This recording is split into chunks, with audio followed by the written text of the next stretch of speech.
Ancestry just rolled out a massive update to their records review process. It's a total game changer. It's designed to help you more accurately review whether or not somebody belongs in your family tree. I'm Ancestry Aimee, and I want to help you take your family history to the next level and find those ancestors. Visit my website, ancestryamee.com, for more tips, including some free genealogy guides. So let me illustrate what's changed and help you recognize kind of the best way for you to review these records so that you can add them to your family tree. So if I go here to George William Stevenson, you'll see that I have 10 hints for George. Now, this isn't anything new, you know what I mean? Like, that is all in the same place. The way that the page is organized is still in the same place.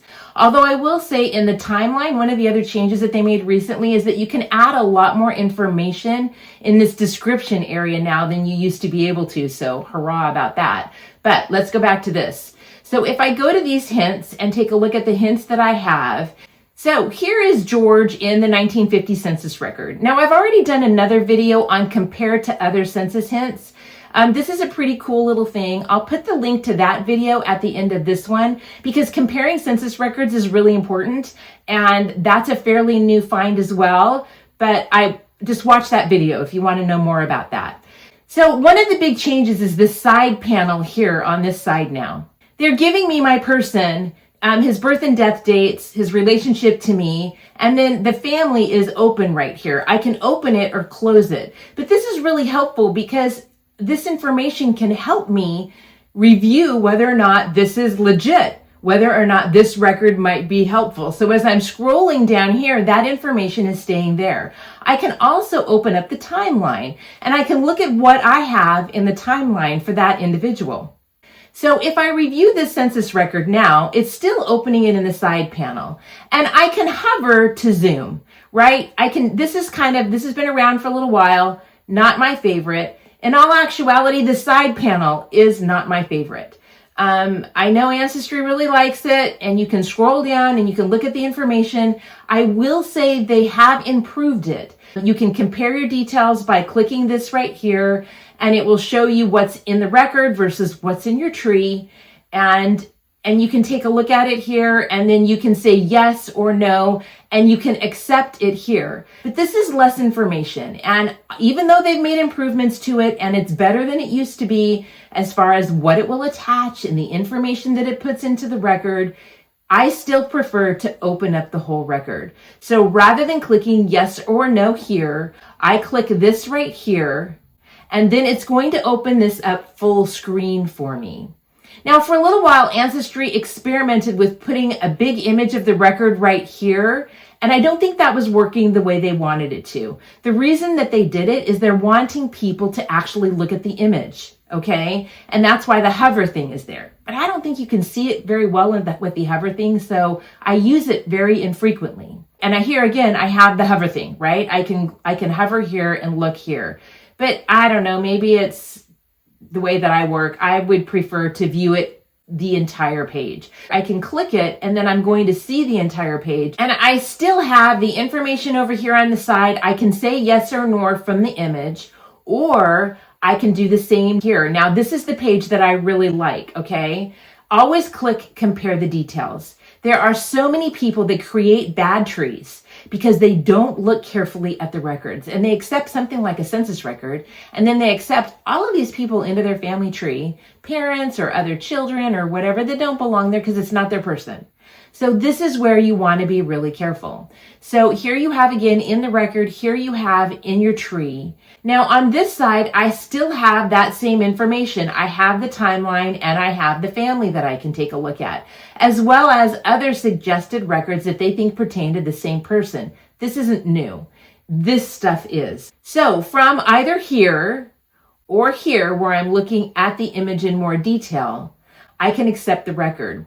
Now, I want to point out here that you can zoom in to take a look at this picture better. There's so much information in the census that is not included in this indexed information right over here on the side.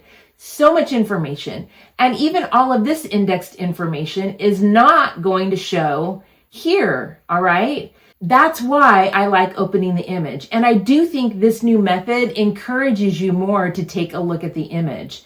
But the thing that I really like is the fact that I can now better look at what I have here. They used to have the family tree up here at the top. Here's some footage of an old video that I did where you can see the family tree information at the top.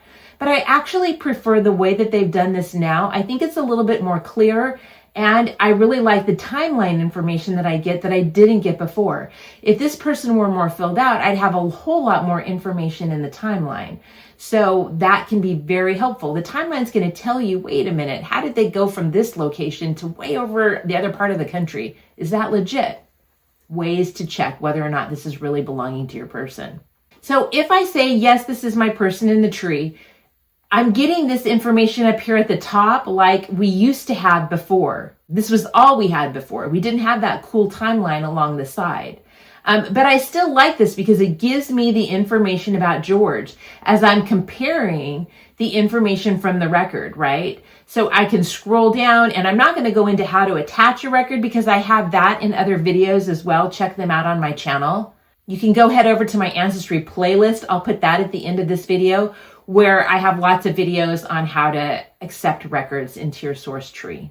Now, this isn't just for hints in your tree. It also works on the search, and they've moved that too. The search button, this search button here used to be up here, and they've made room for it because they have this new AI ideas thing, which if I click on this, it uses the AI to give me ideas of what I ought to be doing next. I'm not going to tackle that right now in this video, but I want to show you that if I click search right here, I'm going to see the records that it thinks belong to my George. Now, this page is still all the same, but here's an example of a record they think may pertain to my George, and it's not in my hints, so I'm going to use this as an example. I, again, have the same information here. I have the ability to view their timeline and their family. It looks just like in the hints view. I can't emphasize enough the importance of carefully reviewing either hints or records that you've searched for with the people in your tree, because there's a lot of bad trees on Ancestry.